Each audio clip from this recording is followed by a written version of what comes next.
Your Excellency, my brother, Prime Minister Dr. Abiy Ahmed, Excellencies, heads of state and government, honorable ministers, distinguished guests, ladies and gentlemen, it is my singular honor and deep privilege to address you on this important occasion, the inauguration of the Grand Ethiopian Renaissance Dam, a moment of monumental significance. I congratulate the government and the people of the Federal Republic of Ethiopia on this historic achievement. The Grand Ethiopian Renaissance Dam is not only a feat of engineering ambition, it is also a bold affirmation of Africa's capacity to shape its own destiny, marshal its resources, and deliver transformative infrastructure in pursuit of prosperity.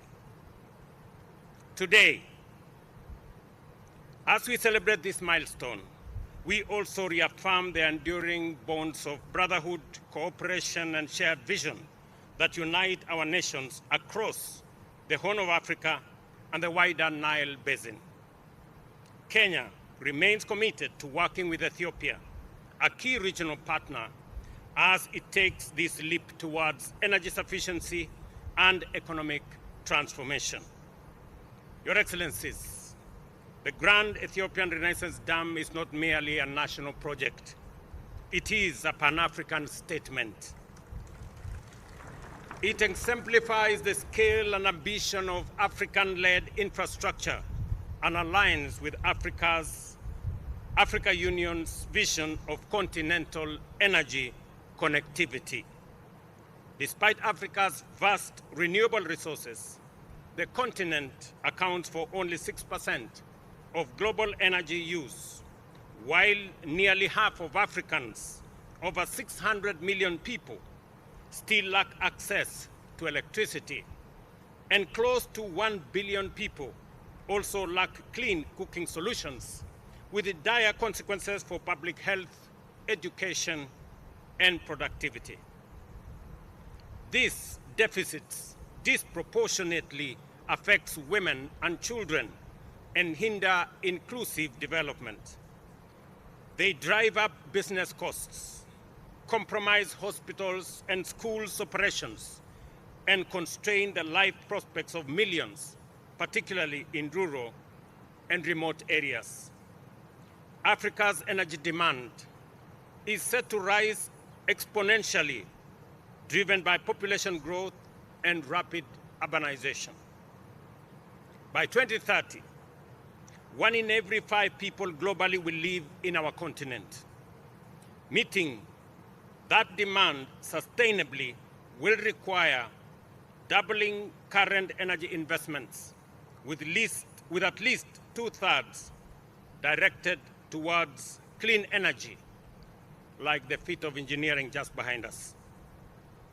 Supported by multilateral cooperation and regional solidarity, the Grand Ethiopian Renaissance Dam provides a blueprint for scaling similar projects across Africa and bridging the continent's energy divide.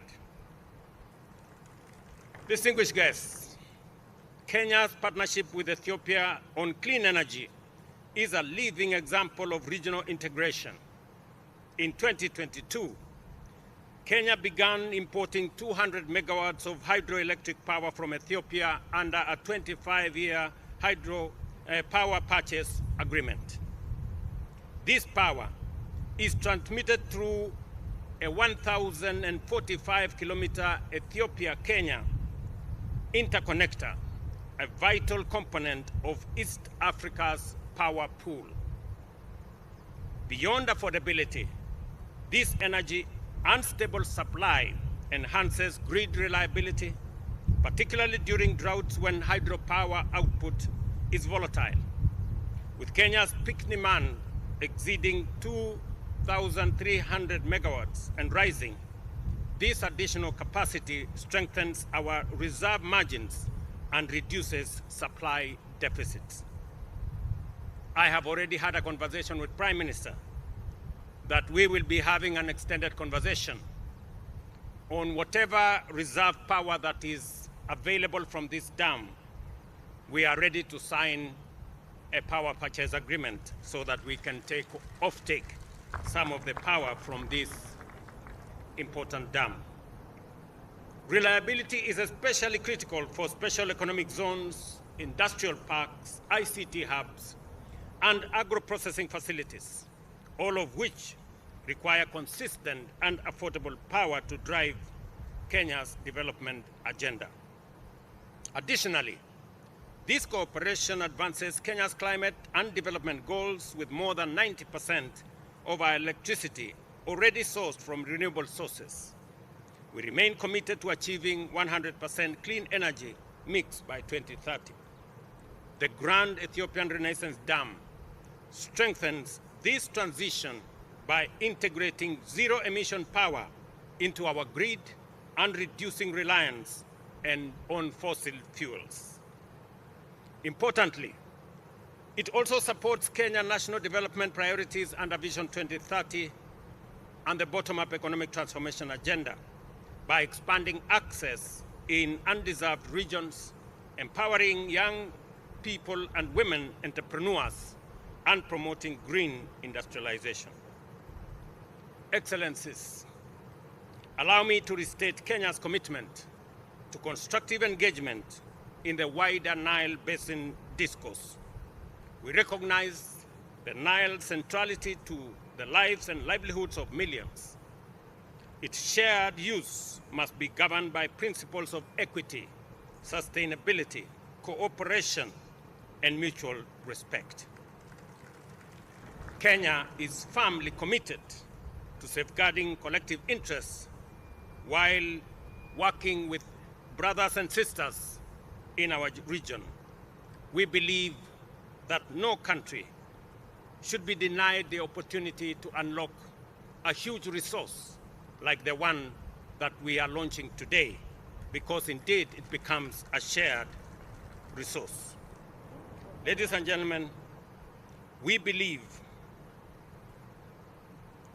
commend the progress that has been achieved and urge continued cooperation between all our countries.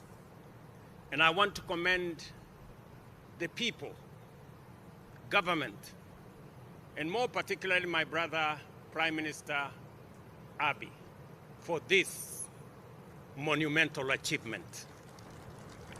Listening to you, Prime Minister Abiy, you not only inspire your own people in Ethiopia, you inspire our people in the region.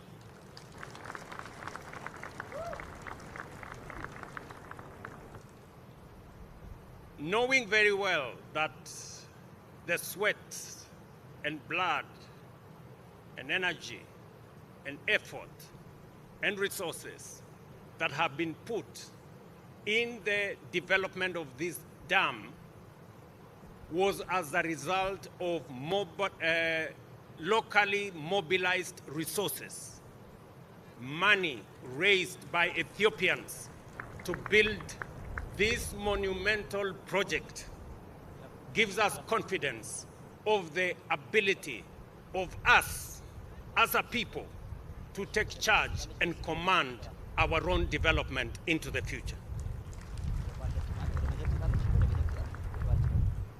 The fact that you have raised $5 billion without debt, without borrowing, without support from others, makes us believe that indeed Africa can take charge of its own destiny.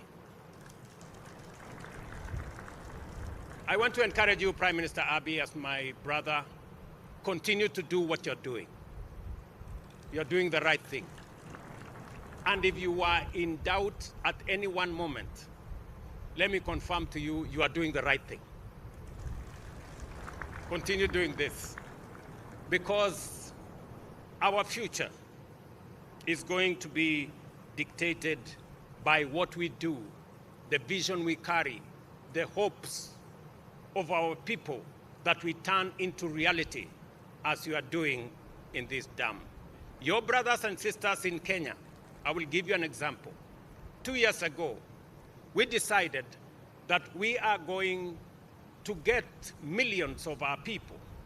In fact, 7 million of Kenyans live in slums. And we decided that we are going to give dignity to our people and we are going to build houses for them. I am happy that Ethiopia, in your vision, is going to build 1.5 million houses. We are also on that journey. Already, we have 700,000 housing units on the pipeline. We are already constructing 170,000 houses as I talk to you.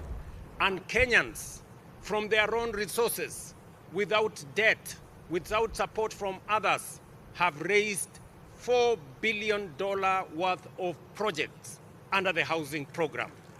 It confirms to you that what you are doing in Ethiopia is what we are doing in Kenya, and that is what we should be doing in our region. That way, we can emancipate our people from debt, from begging across borders, and take charge of our own development. This moment must remind us that the path to peace and prosperity lies in working together, not division, in partnership, not rivalry, and in unity, not isolation.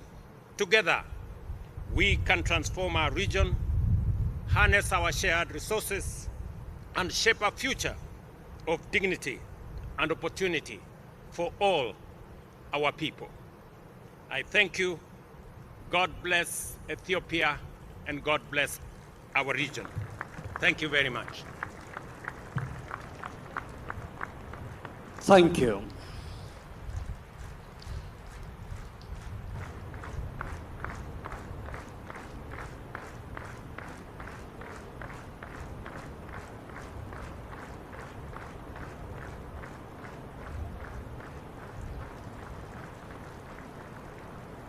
For the next speaker, the microphone will come to you. Your Excellency, Miamor Motley.